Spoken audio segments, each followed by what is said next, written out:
दोस्तों नमस्कार, मैं सुबोध कुमार, आप देख रहे हैं खबर नेशनल टाइम्स और इस समय उपस्थित हूँ दिल्ली के बुद्धा गार्डन में। आज क्या है कि बौद्ध परिवार मिलन समारोह यहाँ पर चल रहा है और आप देखेंगे कि तमाम चारों तरफ यहाँ पर तमाम बौद्ध जो परिवार हैं वो आए हुए हैं और एक दूसरे के साथ तमाम यहाँ पर चहल पहल आपको दिखाई देगी। और जैसे कि लोग आए हुए हैं, जैसे जिस तरह से एक अपनी जो विरासत होती है, अपना एक पार्क होता है, तो उसमें इस तरह से अपने जो परिवार मिलते हैं, तो इस तरह से आज बौद्ध परिवार मिलन समारोह चल रहा है यहाँ पर। और मैं आप देखेंगे कि इस तरफ देखिएगा तमाम प्रकार के यहाँ पर कार्यक्रम चल रहे हैं, उधर प्रतियोगिताएँ चल रही हैं और तमाम यहाँ पर चहल पहल है, लोग यहाँ पर आए हुए हैं।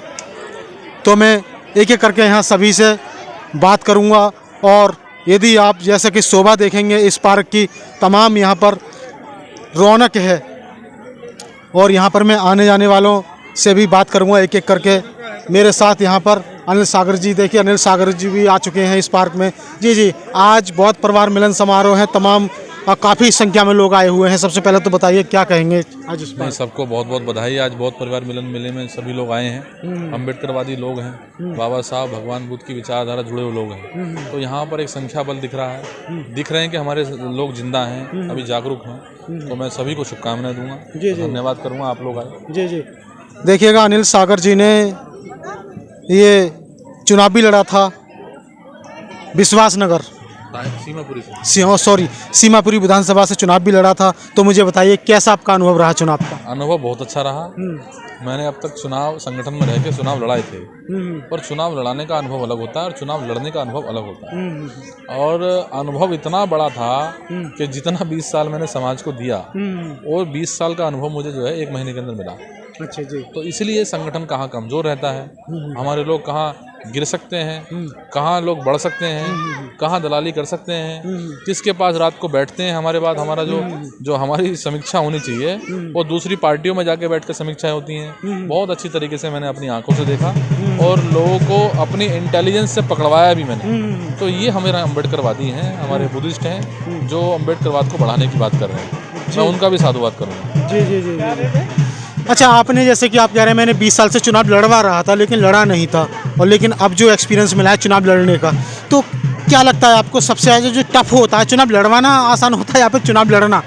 देखो, लड़ना भी आसान होता है, लड़वाना भी आसान होता है अगर संगठन मजबूत हो तो। संगठन के अंदर लोग अच्छे हों, लोगों का जो एम है वो हो, उससे भटके ना। जैसे आरएसएस का एम है, चाहे प्रत्याशी कोई भी आए, उनकी टीम हमेशा बूथ पे तैयार रहती है। मतलब उनके सैनिक तैयार रहते हैं कि भाई चलो अब जो है युद्ध लड़ने का समय आ गया, तो वो तलवारें निकालते हैं। हमारा युद्ध लड़ने का समय आया, हमारी तलवारें पता नहीं है, तलवारें हैं भी नहीं है, चाकू है, छुरा है, पता नहीं, कुछ भी नहीं निकालते और जो है कहते हैं चलो भाई जंग में लड़ो।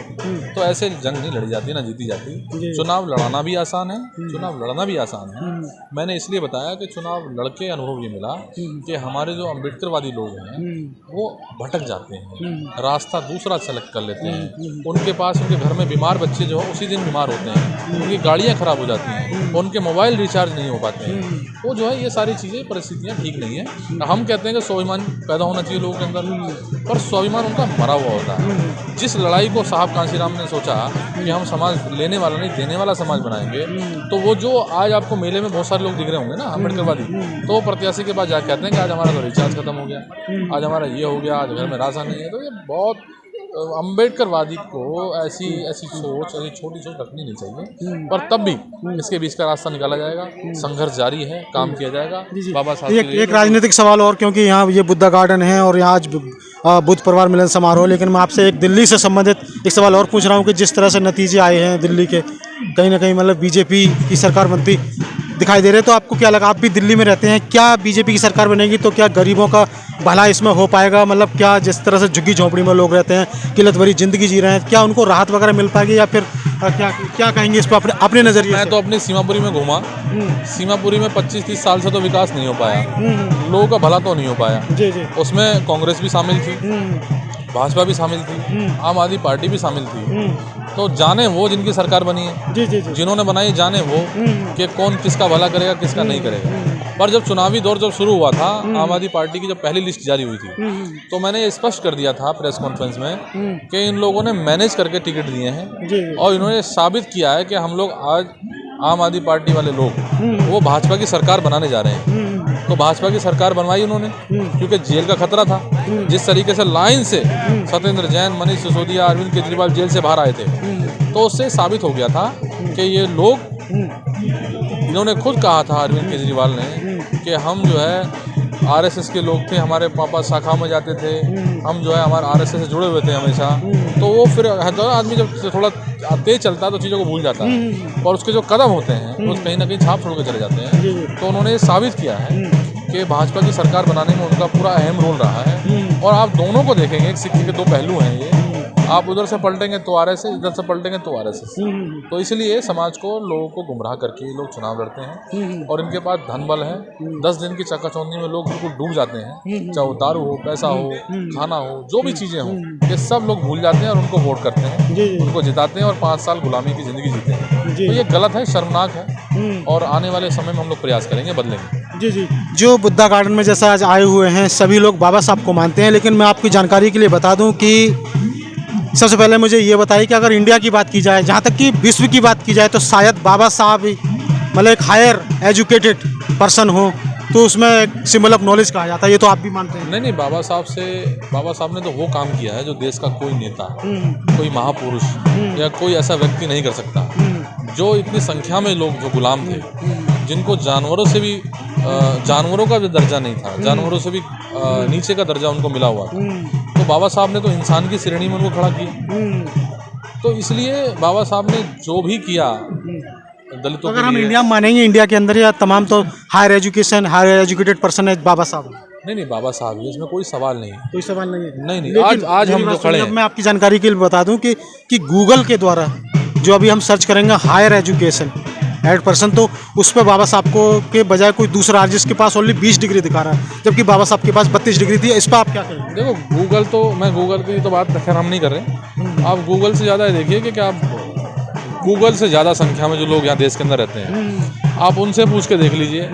आप लोगों को एक ट्रेंड चला दीजिए तो ट्रेंड में आपको पता चल जाएगा। देखो, गूगल में तो मुझे सर्च करना है ना आपको, तो गूगल में एक ऑप्शन होता है, पेड ऑप्शन जो होता है, मैं उसको पेड कॉन्सेप्ट में चला जाऊंगा, उसमें जाके मैं अपने आप को गूगल में कुछ भी सर्च करा लूँगा। जो सेलिब्रिटी कराते हैं, जो लोग कराते हैं, तो गूगल से, जिन्होंने गूगल से ढूंढने में लोग नहीं मिलते, वो यहाँ बाबा साहब के सिपाही जो देश के अंदर, पूरे प्रदेश के अंदर जो लोग काम कर रहे हैं, तो मैं ऐसा सवाल को देखो खंडित करता हूँ कि भाई बाबा साहब को गूगल से तुलना ना करें। ज़मीन पे जो लोग आज ये खड़े हुए हैं, आप इनसे पूछो कि क्या बाबा साहब ने आपके लिए कुछ किया, बाबा साहब ने आपके लिए कुछ नहीं किया। बाबा साहब तो देश की ताकत हैं।